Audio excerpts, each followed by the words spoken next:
On this podcast, you'll find interviews with high-performing, successful individuals in life sciences.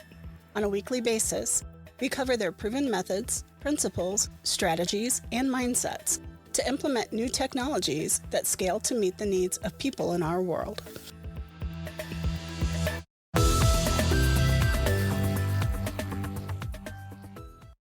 Welcome to this episode of Life Science Success. For those of you who don't know me, my name is Don, and I am a digital marketer in life sciences. And before we get started today in our interview, I just wanted to play a quick message from our sponsor. At the epicenter of the next breakthrough in biotechnology. That moment could happen for you this October at Bio on the Bayou 2025, where Southern innovation meets scientific excellence in the heart of New Orleans. Over 300 of the brightest minds in biotech are coming together for 2 extraordinary days in New Orleans. We're talking groundbreaking research from powerhouses like Tulane, Auburn, the University of Mississippi, Xavier University of Louisiana, and LSU Health. Expect revolutionary technologies, cutting-edge research, and industry-shaping expert panels that you won't find at any other event, plus networking opportunities that could transform your career. This isn't just another conference. It's an intensive 2-day summit where real partnerships form. We leverage the cutting-edge Partnering One platform to ensure that you'll connect with exactly the right people, whether you're seeking investors, research partners, or your next big opportunity. The future of biotechnology is being shaped right here in the broader Gulf South and having a global impact. Will you be part of it? Mark your calendar for October 28th and 29th. Head to bioonthebayou.com right now and secure your spot for the most exciting biotechnology event of 2025. The next breakthrough could be yours. Bio on the Bayou 2025. Register today. In this episode of Life Science Success podcast, my guest is Jörg Vogel. He's the VP of Open Innovation at Aquaporin A, who leads the company's innovation efforts through collaborative research development in advancing groundbreaking Aquaporin Inside technology. So with that, welcome to the podcast. It's great to have you here. Thanks, Don. Thanks for having me. It's a pleasure. Yeah, it's a pleasure having you as well. And would you mind just taking a little bit of time and you just tell the listeners just a little bit about yourself and also sort of what led you to this line of work? So basically, is my background is I'm a German engineer, but now living and working in Denmark. What led me to Aquaporin was a bit of a coincidence, you could say. It's like I was studying my semester abroad here in Denmark, just to collect more input from another background. My actual education was actually in mechatronics, so more of a mechanical engineer. But then I met these two, the founder and the scientific officer of a newly founded company called Aquaporin, and they were looking for someone to help them develop a technology and making some kind of first physical support structures for their lipid membranes to integrate transmembrane proteins. And that's how my journey in Aquaporin started. That was back in 2007, where I started as a student here.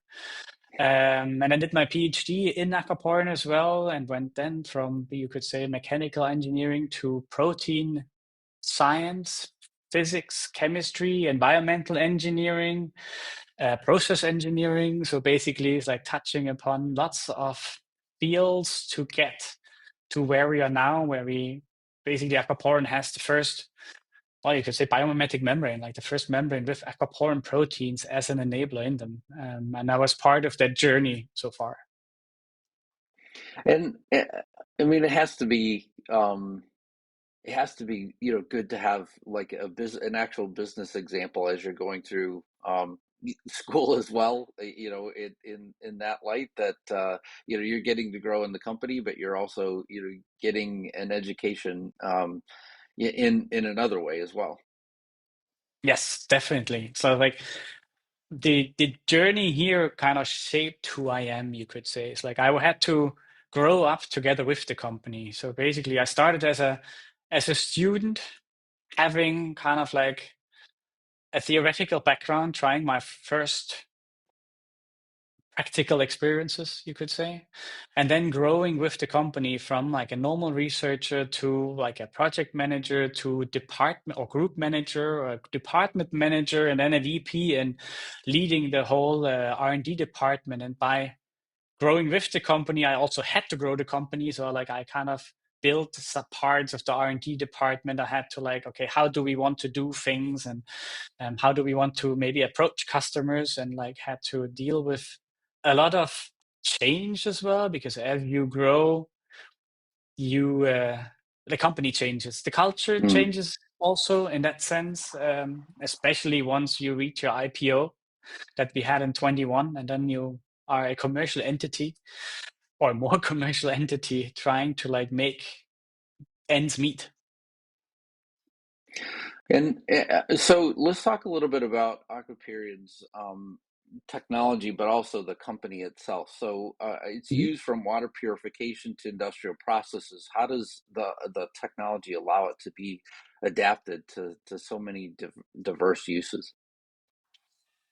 So basically, the core technology that we have is the aquaporin protein. That's our core that works in the membrane. And as such, it's not very industry specific, you could say, or whatever waste or product stream or water stream you have. It's basically a membrane that separates water from everything else. So like from all dissolved compounds that are in there. So if you process waste streams, or you will process product streams, or you process food and beverage juices, for example, it doesn't really make a big difference to the membrane in itself. Also, if you look at it from our perspective, like the aquaporin protein is the protein that sits in every cell membrane and every living cell. And cells are exposed to pure water, to blood, to waste, like not only human, but also in plants and everywhere. There's a protein, and that's this water channel, aquaporin, what we harvest and utilize in our membrane. So it's like it's not specific to an industry, it's specific to water.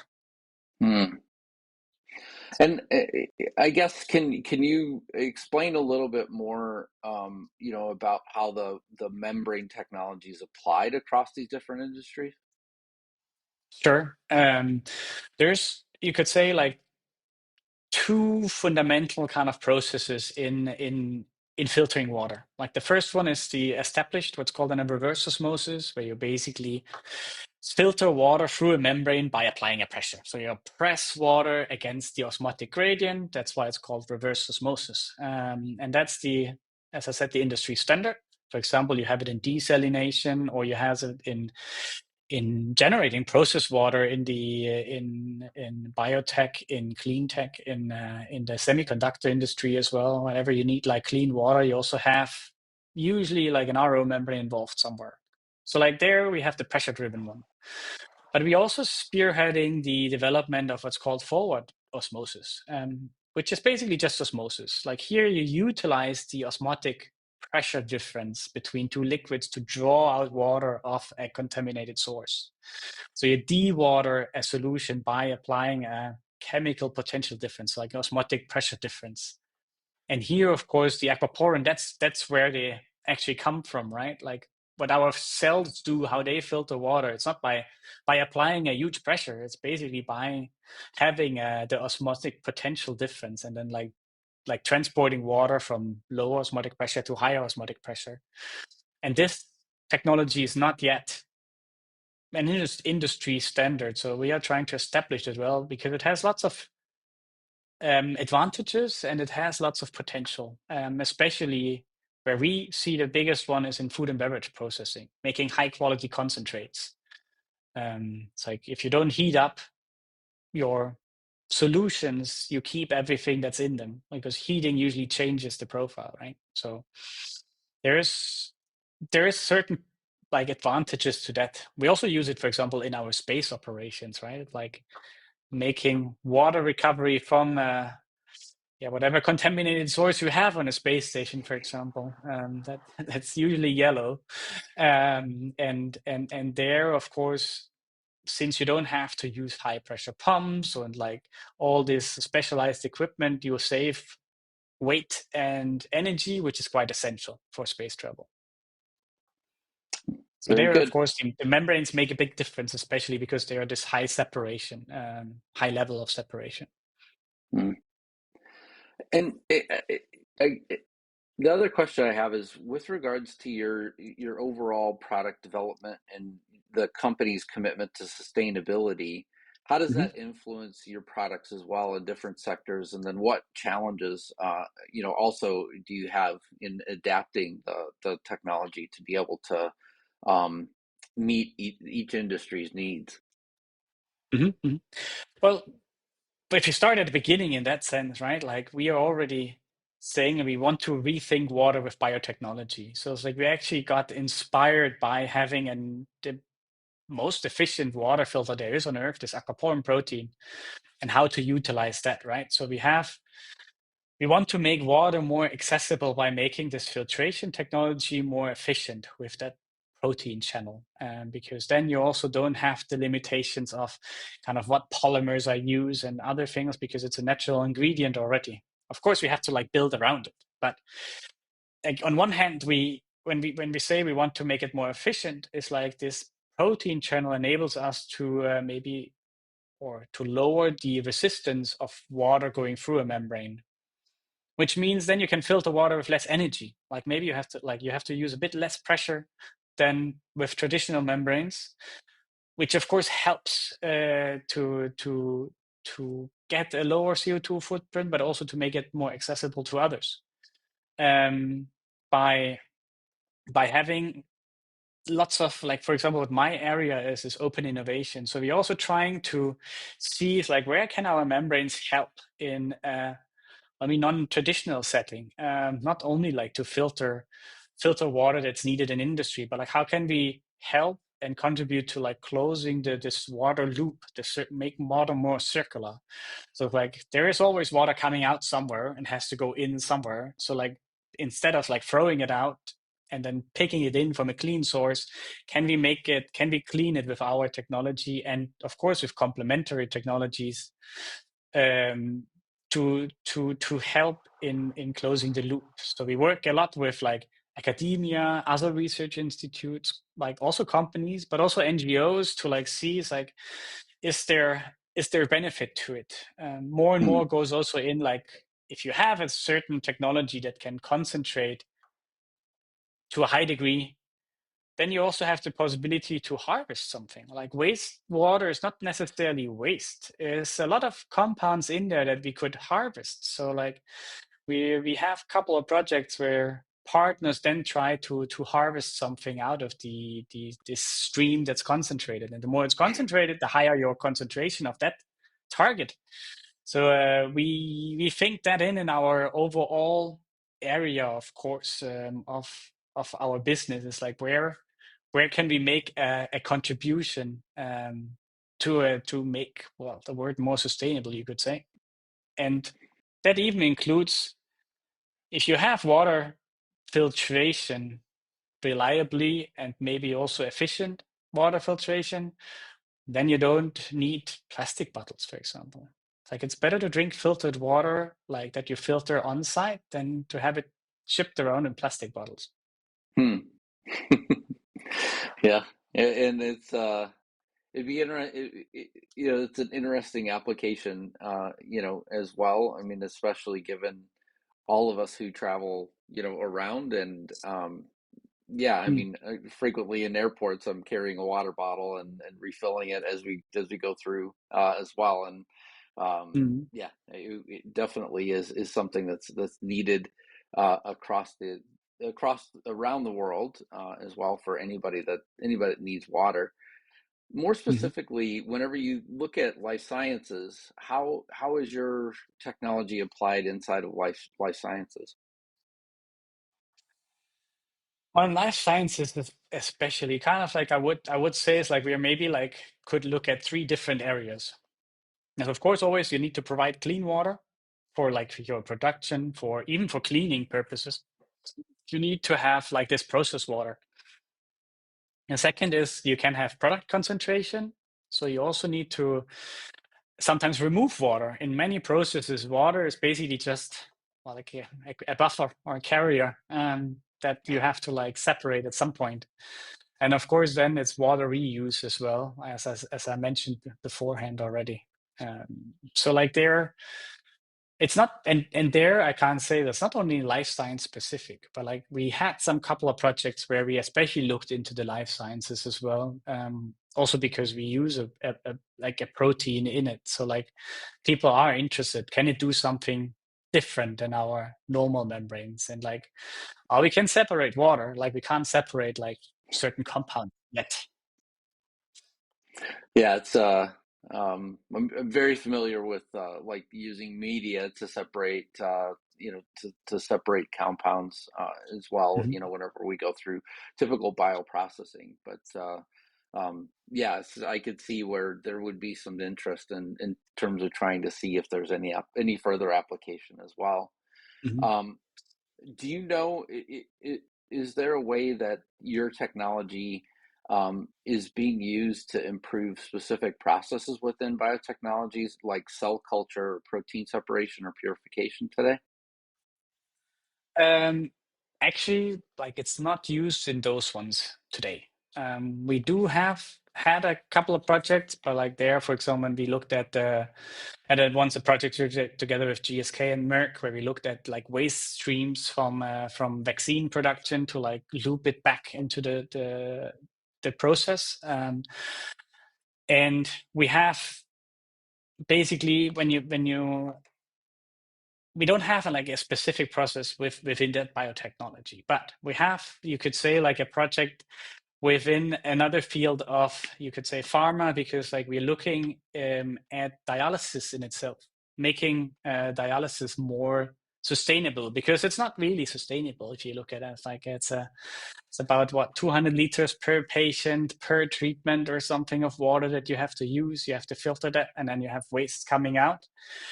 So we are part of actually a big EU consortium looking at the like kidney care in general. So like there's people looking at the legislation side. There's people looking at the actual devices that you use, and like we are looking at water. So like, can Hmm. you reuse water from those streams, or can you make water by not having like all this process technology in front that to ensure clean water, because you have to your dialysate, you have to dilute and then run it through your dialysis. So there actually like the aim is like, if you can cut out some of the processing steps, we could contribute to maybe having a better home dialysis or a better offer for home dialysis, or even portable at some point, which is a bit further in the future, but like it is it is there, and it would be a great pleasure to be part of it, because that would make lives of patients so much better. And that's what it's all about. That's what I'm also like burning for, you could say, is like, how can we contribute, not even in the traditional just water, but like how can we apply technology across different areas where it wasn't used before to like make an impact. What does a collaboration effort with Aquaporin look like? If a company comes to you, I guess how do they get started? What does that typically look like? Well, the easiest for us is always they come with a bag of money and then they pay us to do something. But that's usually not the case. No, but like we are very open. Like that's what I'm also doing, like open innovation. Like we always had an approach towards innovation in an open setting. Like actually our core technology is like how we integrate aquaporins into membranes was developed in a collaboration project with a company, with the academia and research institute. So we're very open in that sense. And we approach it usually like if it's an earlier research, or if there's quite some work that has to be done, we usually also try to like, can we get an academia partner in there, because they have lots of smart heads and lots of equipment where we can complement each other. And then, of course, can we get like third-party funding? So like we're running lots of EU projects, Danish funded projects. We had many projects with PUB or with the funding authorities in Singapore, where we have a subsidiary. So the approach is like, can we make a consortium that like has ideally the whole value chain in there? So like going from, it's like, how can you make it in early stages in lab tests with maybe academia, and then have it all the way to the end customer saying like, what is our need actually? And then like build it up there and like have a research project around this. And we had quite some success with this. Like even our current main product in the brackish water market, this membrane there, was developed and is actually now marketed together with partners that we got through these, you could say like private-public partnerships, through these open innovation approaches. So like you also know whom you're dealing with. They have an interest in innovation, and let's drive innovation together in that sense. Yeah. Well, I mean, it would be very exciting to have, all of those different components, both industry and academia, together as well during a development project. I would imagine aligning all of those thoughts as well and trying to get everybody to work together. It has to also, provide its own set of challenges, I would imagine, in terms of innovating something new as well. It's always challenging to like get the consortium then to agree on like, where are the boundaries, what's my invention, what's your invention, and how do we, but like it's usually all secured beforehand, and everybody like that has the interest in joining such a project is on board and knows that there is some compromises to be done. Like it's a common effort, and if you don't want to make a common effort and you don't join such a project, it's pretty easy. But like personally, I think that's the best way to drive innovation, is to like have it open and to draw in experiences from other areas as well. And also like for companies, it's you need a value chain anyways, right? Like you have suppliers and you have customers, and usually if you draw them in, like you get a better understanding what's actually needed, which is quite useful to have. And to be honest, academia always is a good partner, although they might be sometimes challenging in regards to administration or other things. But like we have great experiences. We also like what I'm also driving is the what's called the Aquaporin Academy for us, where we have usually students doing their interns, bachelor, master, PhDs with us or in collaboration with us, which is actually, we get things done. We get more knowledge on the basic knowledge as well, on our understanding of our technology. And to be honest, it's also a good talent pool. We hire students directly because no onboarding, you know how they work. So that's quite a useful thing. Well, I'm one of the examples, right? Like some stick around for a while. That's what I was thinking as well. What are some of the more exciting projects that you're currently working on? Well, as I said, like the kidney project is actually quite interesting. We have lots of like really good water projects as well, where we look into to harvesting resources. But the kidney project is actually it's something that's not where traditional water companies are not really that much interested in, right? Like because it's basically you have your RO that like feeds water into that kidney and to the dialysis center. That's it. But like, how can you change that? Like, how can you like get streams, maybe reuse some of the streams that are in there, make it more efficient, and then even downscale it so it's actually better. Like there is home dialysis where you have like a little RO unit that runs, but usually you have to like, that's noisy or that's kind of heavy. It still has to provide a like kind of pressure, right, to filter. And if you can change that to something simpler and more user-friendly, then that's a big step forward. So that's exciting. And then, of course, one project that's very exciting and that we just basically started last year, we just finished the first year of that project, is to replace aquaporins with other transmembrane proteins. That's, of course, early research, low TRL level, but that would open up the space for targeted separation. Like now we target water. Well, that exists also water membranes, but like, can we use other transmembrane protein to target other things, other compounds? Nature has a wide variety of channels, and then you can even tailor some channels yourself. And we have a technology that like utilizes already one channel. We can incorporate it in a membrane and filter, well, water. But if you use other channels, like we can enable like other compounds, we can harvest things. We can, by allowing only one compound through, you could imagine you could do some drug screening as well in that sense. Or you can have help into the separation. Like you could separate compounds from a stream without having like, to go through the cumbersome like affinity columns, for example, what you have in biotechnology or bioprocessing. That would be interesting. Like just imagine you have like different membranes and there are different specificities.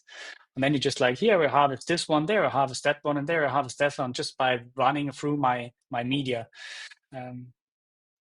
It's futuristic, and we're not there yet, but that's the potential I see, and that is exciting.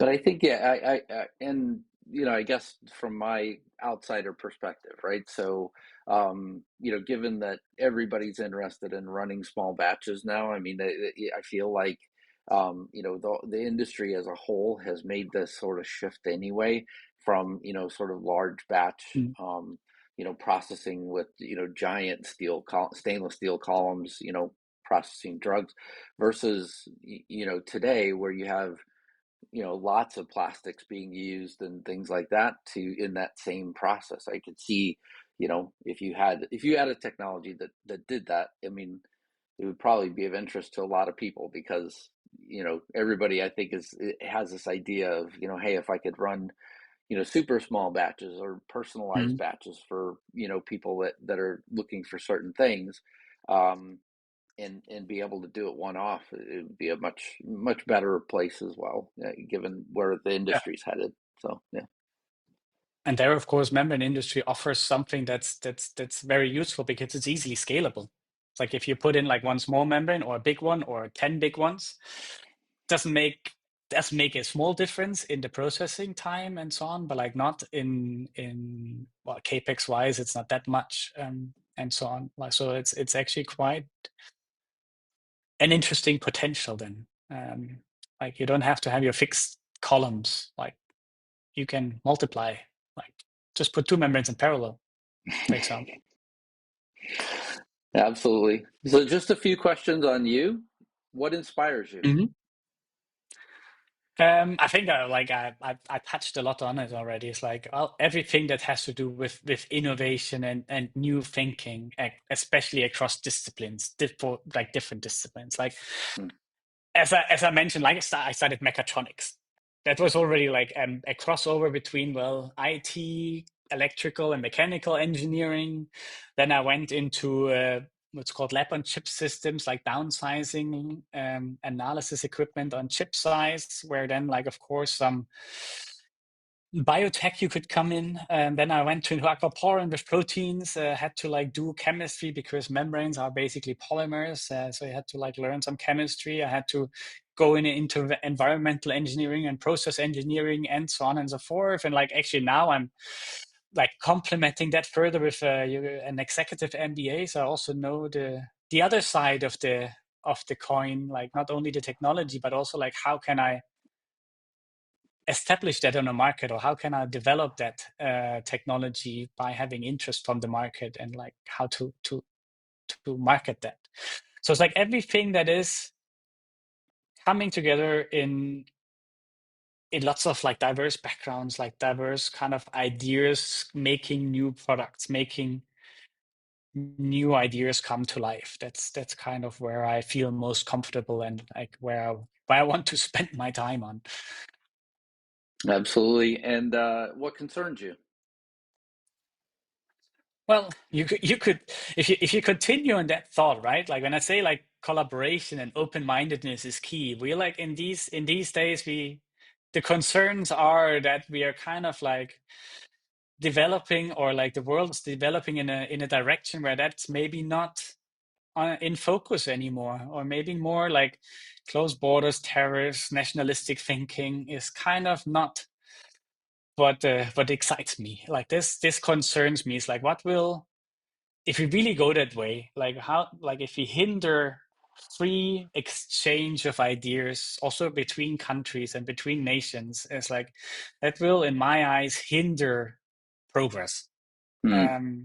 Might have some short-term effects, but that are positive for some people. But I mean, like I'm a big fan of like having so many people as possible involved to like drive new ideas.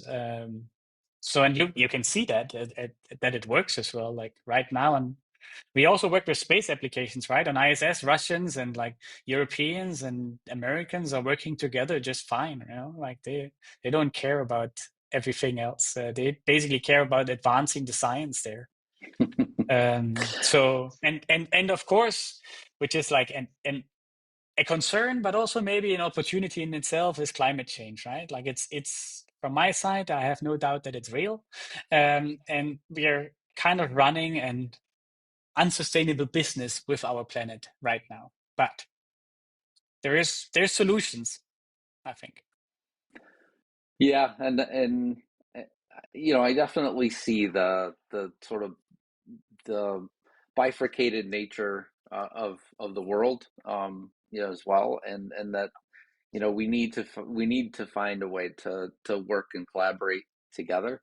I do feel like science has been a really good example of that for a long time, right? I mean, Mhm. the sharing of ideas, and with the understanding, right, that there's plenty of people that sort of isolate things that are intellectual property or whatever to make sure that their business is sustained as well. I mean, it just would be to provide the MBA aspect side of, of this as well, is that I Right. certainly understand the business aspects. However, Def- I think def- with grounded science and the ability to share ideas, we could be so much more mm. collaborative. No, but like I think scientists have been quite good. I have to agree with you there. It's like so I don't want to lose that, and I think like most scientists have the same idea, that Mm. like we have to keep on collaborating. And you can see that like every conference you go to is a big hub of like languages and diversities and collaboration spirit. Like I've met so many people that you then could start like a small research project on, or that were happy to share their sight on things, or their view on things, their newest approaches. But of course, I'm all for that. You need to protect your IP to some extent. Like Aquaporin wouldn't have been there if we don't have patents, for example. Like who would invest in a company that doesn't have protects their most valuable resource? Also true. Well, thank you for sharing that. And last question: what excites you?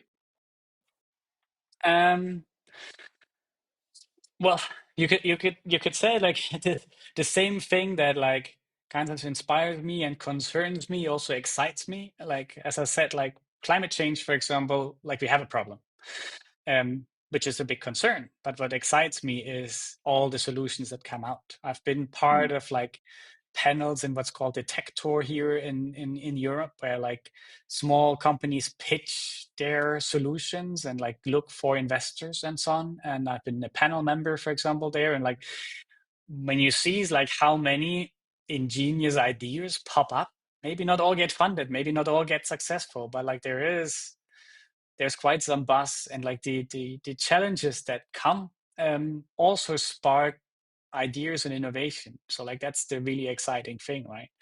So there is not a shortage of ideas, which you could clearly see is like it excites me. Yeah, yeah. I mean, it's one of the things I think I took away most from my PhD was that for the most part, you're not.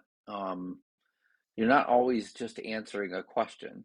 You're also providing kind of the pathway that somebody else is going to answer their question, and maybe the next person will answer their question. So it's almost like Mhm. reflections in a mirror.